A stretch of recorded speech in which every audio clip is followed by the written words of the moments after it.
मोहतरम सामईन, अस्सलाम वालेकुम। पेश खिदमत है शहरा आफाक नावल चंद्रावती का दूसरा हिस्सा। रफ्ता रफ्ता एक ही बाइसिकल पर बैठे बैठे हम भी दो अलग अलग घरों में बसने लगे। जूं जूं मेरे दिमाग में नफ्सियात की भिड़ों का छत्ता बनता गया, इसी रफ्तार से हमारे दरमियान एक वसी और रीज़ खला पैदा होना शुरू हो गया। वो मेरे साथ होते हुए भी कोसों दूर होती थी।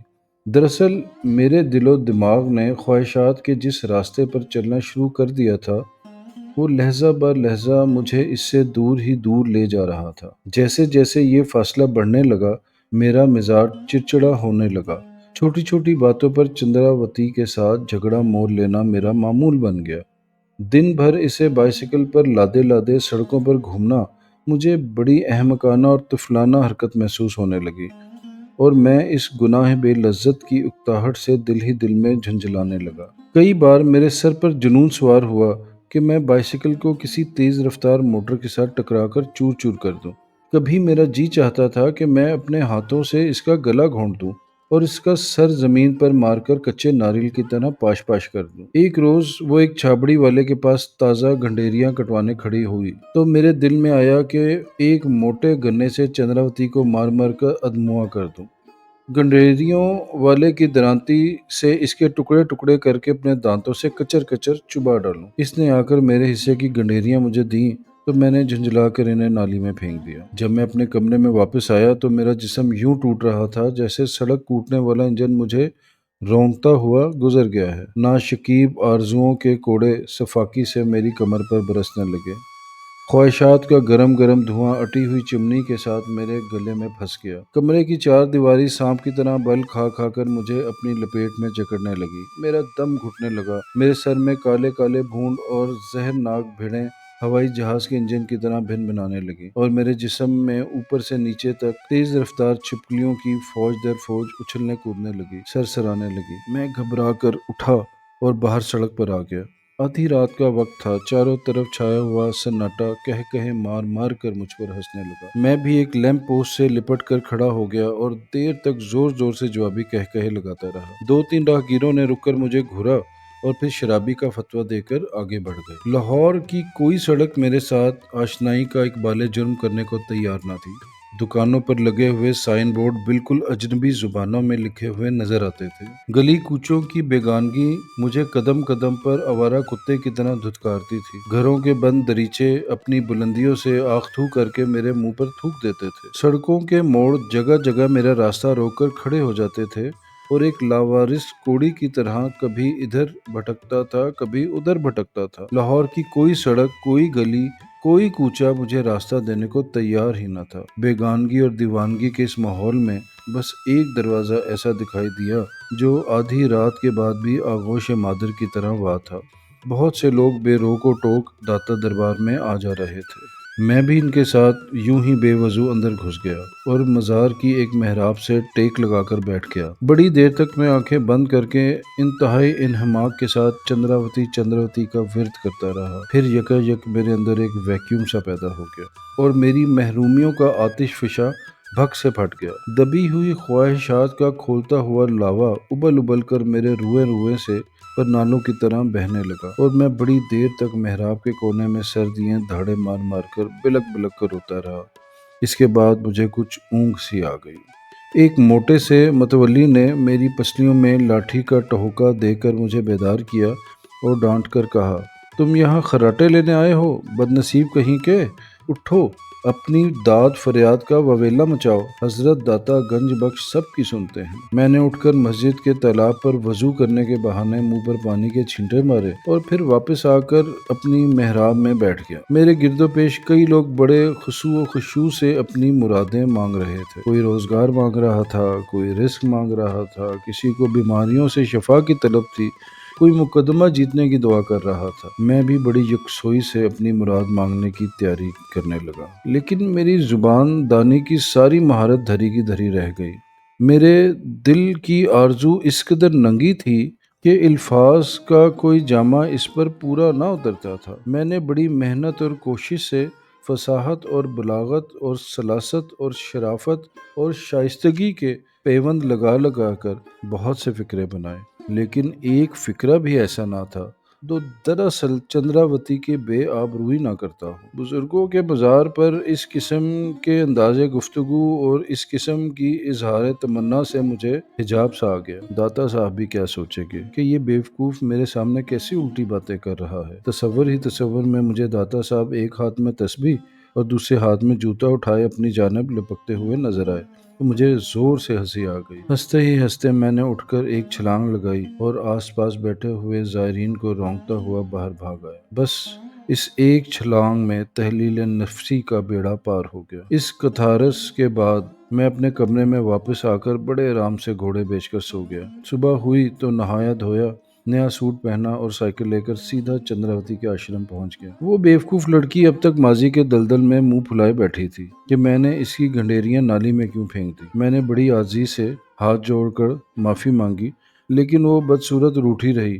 اس پر میں نے اپنی ترک چال چلی، بائیسیکل ایک طرف رکھ دی اور چندراوتی کے سامنے عین بیچ بازار سڑک پر ناک سے لکیریں نکالنے کی تیاری کرنے لگا۔ آشرم کے دروازے پر برسر عام ایسی حرکت سے بڑی جگ ہنسائی کا خطرہ تھا، اس لیے وہ فی الفور مان گئی اور ہم دونوں بائیسیکل پر سوار ہو کر لارس گارڈن چلے آئے۔ اس روز سارا دن چندراوتی کچھ کھوئی کھوئی سی تھی۔ میرا افلاطونی راز و نیاز اس کی سمجھ میں بالکل نہ آ رہا تھا، نہ ہی میرے غیر معمولی نشاط و انصبات کی بظاہراً کوئی وجہ نظر آ رہی تھی۔ اس نے 2-3 بار ناک سکیڑ کر میری سانس سونگھنے کی کوشش کی کہ میں کوئی نشہ تو کر کے نہیں آ رہا۔ چندراوتی بھی عجیب معمہ تھی۔ میرے ایام جاہلیت کی چھوٹی موٹی زیادتیوں اور بد اتواریوں کو تو برداشت کر لیتی تھی، لیکن اب جو میں شرافت اور شائستگی کا لباس اوڑھ کر اس کے سامنے آیا تو وہ بری طرح بور ہونے لگی۔ سائیکل کی سواری سے اس کا جی بھر گیا۔ شالیمار باغ، مقبرہ جہانگیر، لارس گارڈن کی کشش ختم ہو گئی۔ بیڈن روڈ پر دہی بلوں اور گول گپوں کا شوق بھی پورا ہو گیا۔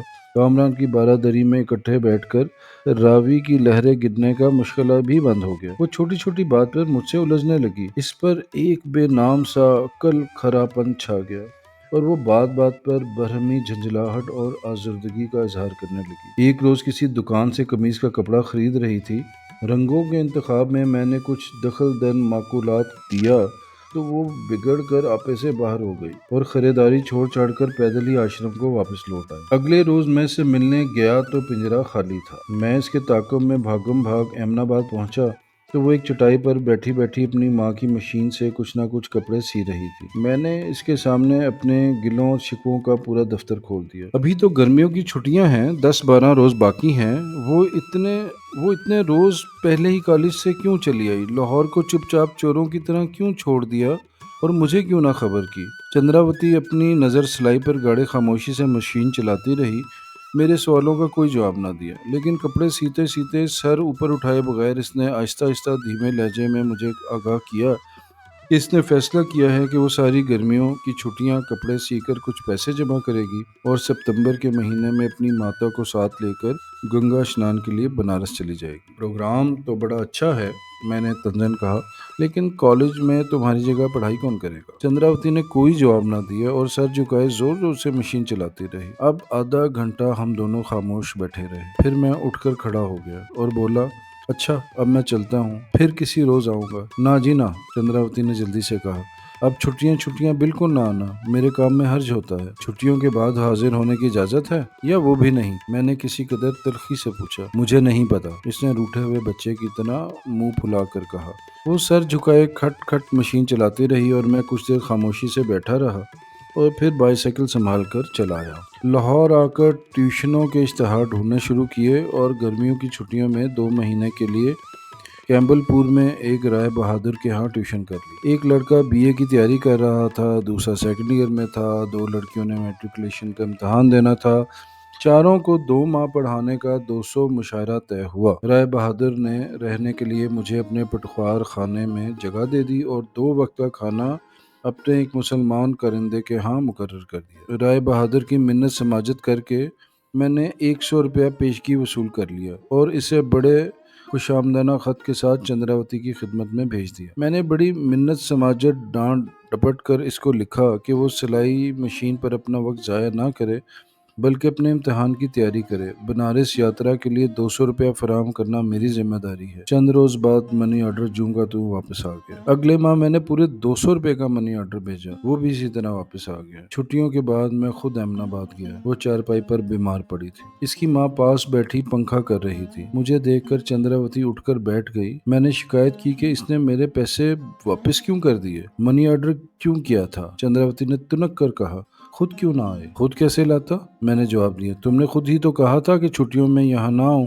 तुम्हारे काम का हर्ज होता है।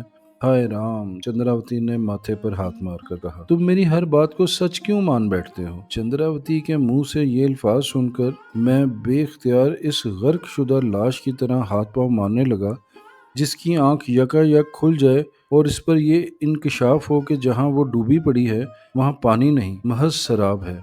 और मैंने एक एक करके उंगलियों पर इन मौके का शुमार शुरू कर दिया जब मुझे चंद्रावती की बात को सच नहीं समझना चाहिए था, लेकिन हमाकत से ख्वामखा सच मान बैठा था। चंद्रावती ने पंखे की डंडी मेरे सर पर मारकर मुझे चुप करवा दिया और कहा, बस बस, अब ज्यादा हिंदी की चिंदी ना निकालो, बिल्कुल दूध पीते बच्चे ही बन जाते हो। क्यों ना बनता, मैंने खसियानी बिल्ली की तरह खंबा नोचना शुरू किया। तुम मेरे हाथ का छुआ हुआ पानी का गिलास तक तो पीती नहीं। अरे भाई, पानी का गिलास तो पानी का गिलास होता है, चंद्रावती ने अजीब तौर से हंसकर कहा। बंदा परिंदा तो पानी का गिलास नहीं हुआ करता ना। बिस्तर पर बैठे बैठे इसने मुझे बीमारी की राम कहानी ऐसे सुनाई जैसे कोई शौक बच्चा अपनी शरारतों के कारनामे सुनाता है। एक दिन यूं ही बैठे बिठाए से हल्की सी हरारत हुई, फिर खांसी के साथ तेज बुखार।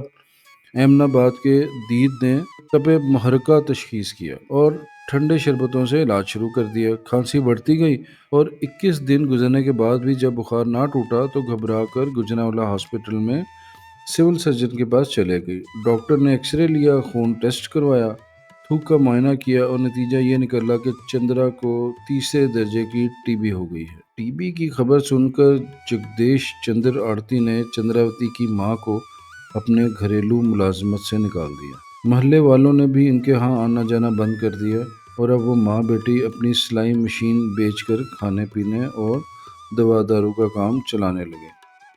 मैं हर दूसरे तीसरे दिन सुबह सवेरे अपनी बाइसिकल पर अहमदाबाद चला जाता था। सारा दिन माँ बेटी के साथ बैठकर ताश खेलता, गप्पे हाँकता और शाम को बाइसिकल पर लाहौर आ जाता। लेकिन रफ्ता रफ्ता चंद्रावती की खांसी के दौरे बहुत बढ़ गए।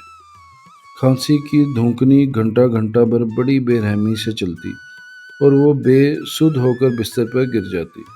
ये देखकर मैं अहमदाबाद उठाया और दिन भर चंद्रावती के पास रहता। रात को एक मुकामी मस्जिद के सहन में पड़कर सो रहता। एक रोज चंद्रावती खांस रही थी तो इसके गले में कोई फांसी अटक गई। इसने जोर से खंगार के गला साफ किया तो होली की पिचकारी की तरह इसके मुंह से चुल्लू भर खून निकल आया और साथ ही इसे शिद्दत के इसहाल लग गए। देखते ही देखते इसका चेहरा सुनार की कटियाली में गलते हुए सोने की तरह पिघल गया और बिस्तर पर लेटे लेटे इसका तन बदन इस तरह घुलने लगा जैसे पानी के गिलास में पड़ी हुई मिश्री की डली अपने आप रेजा रेजा होकर तहलील होने लगती है। अब ना वो उठ सकती थी, ना बैठ सकती थी, न चल सकती थी। मैं गल्ला मंडी से पटसन की 3-4 बोरियां खरीद लाया। चंद्रावती की माँ ने इन्हें काट कर 8-10 गद्दियाँ सी बना ली। वो ये गद्दियाँ चंद्रावती के नीचे बिस्तर पर बिछा देती थी। जब कुछ गद्दियाँ मैली हो जाती थीं तो मैं इन्हें लपेट कर ले जाता और ग्रैंड ट्रंक रोड के करीब एक कुएं पर धोकर सुखा लाता था। चंद्रावती का ये हाल देखकर मैं गुजरांवाला के सिविल सर्जन के पास गया। सारा अहवाल हमदर्दी से सुनकर इसने मेरे साथ अहमदाबाद चलने से इनकार कर दिया, लेकिन 16 रुपये फीस लेकर एक नए मिक्सचर का नुस्खा ज़रूर तहरीर कर दिया। मैं मिक्सचर बनवा कर अहमदाबाद पहुंचा तो चंद्रावती स्वर्गवास हो चुकी थी। शाम तक अर्थी तैयार हो गई। शमशान भूमि में 2.5 मन सूखी लकड़ी की चिता बनाई गई। चंद्रावती को इस पर लटाकर बहुत सा घी छिड़का और संदल के एक छोटे से टुकड़े से इसे आग दिखा दी गई। शोले भड़क भड़क कर अजदहों की तरह हवा में जुबानें निकालने लगे। 2-3 बरहमी जोर जोर से मंत्र अलापने लगे। एक साधु ने शंख बजाया چنگاریاں چٹک چٹک کر دور تک آنے لگی، اور دیکھتے ہی دیکھتے وہ لڑکی بھی جل کر راکھ ہو گئی جس نے کبھی میرے ہاتھ کا چھوا ہوا پانی تک نہ پیا تھا۔ چندراوتی کی ماں ایک مدھم سی لالٹین کی روشنی میں اپنی بیٹی کے پھول چننے اور راکھ سمیٹ کر ایک پوٹلی میں باندھنے لگی۔ لاہور آ کر میں نے اپنا بائیسیکل بیچ دیا اور چندراوتی کی ماں کو بیٹی کے پھول گنگا میں بہانے کے لیے بنارس جانے والی گاڑی میں سوار کر دیا۔ لاہور ریلوے اسٹیشن کے پلیٹ فارم نمبر 2 سے جب بنارس جانے والی ٹرین روانہ ہو گئی تو اس کے پیچھے سرخ بتی دیر تک اندھیرے میں خون آلودہ جگنو کی طرح ٹمٹماتی رہی۔ پلیٹ فارم پر تو بڑی چہل پہل تھی، لیکن میں اسٹیشن سے نکل کر باہر آیا تو چاروں طرف اندھیرا ہی اندھیرا تھا۔ لاہور کے سارے لیمپ پوسٹ جادو کے زور سے غائب ہو گئے تھے۔ آد و سمود کی بستیوں کی طرح اس شہر خاموشہ کی عمارتیں بھی اپنی چھتوں پر اوندھی پڑی تھیں۔ ہر جانب کھنڈر ہی کھنڈر تھے۔ اس ویرانی میں مفلوج ہاتھ کی بے حس لکیروں کی طرح صرف ان مردہ شاہراہوں کا جال پھیلا ہوا تھا جن میں چندراوتی کے ساتھ بائیسیکل چلایا کرتا تھا۔ کئی روز تک میں دن رات ان شاہراہوں پر پا پیادہ گھومتا رہا۔ چلتے چلتے میرے پاؤں میں چھالے پڑ گئے۔ جب مزید چلنے کی شکت باقی نہ رہی تو مجبوراً میں گورنمنٹ کالج کے لان میں واپس آ گیا اور اپنا پہلا افسانہ لکھنے بیٹھ گیا۔ افسانے کا عنوان تھا چندراوتی، اور اس کا پہلا فقرہ یہ تھا: جب مجھے چندراوتی سے محبت ہوئی تو اسے مرے ہوئے تیسرا روز تھا۔ جب میں یہ افسانہ لکھ رہا تھا تو پروفیسر ڈکنسن کلاس لے کر حسب معمول لان سے گزرے اور مجھے دیکھ کر رک گئے اور بولے، "ہے، where is your golden girl?"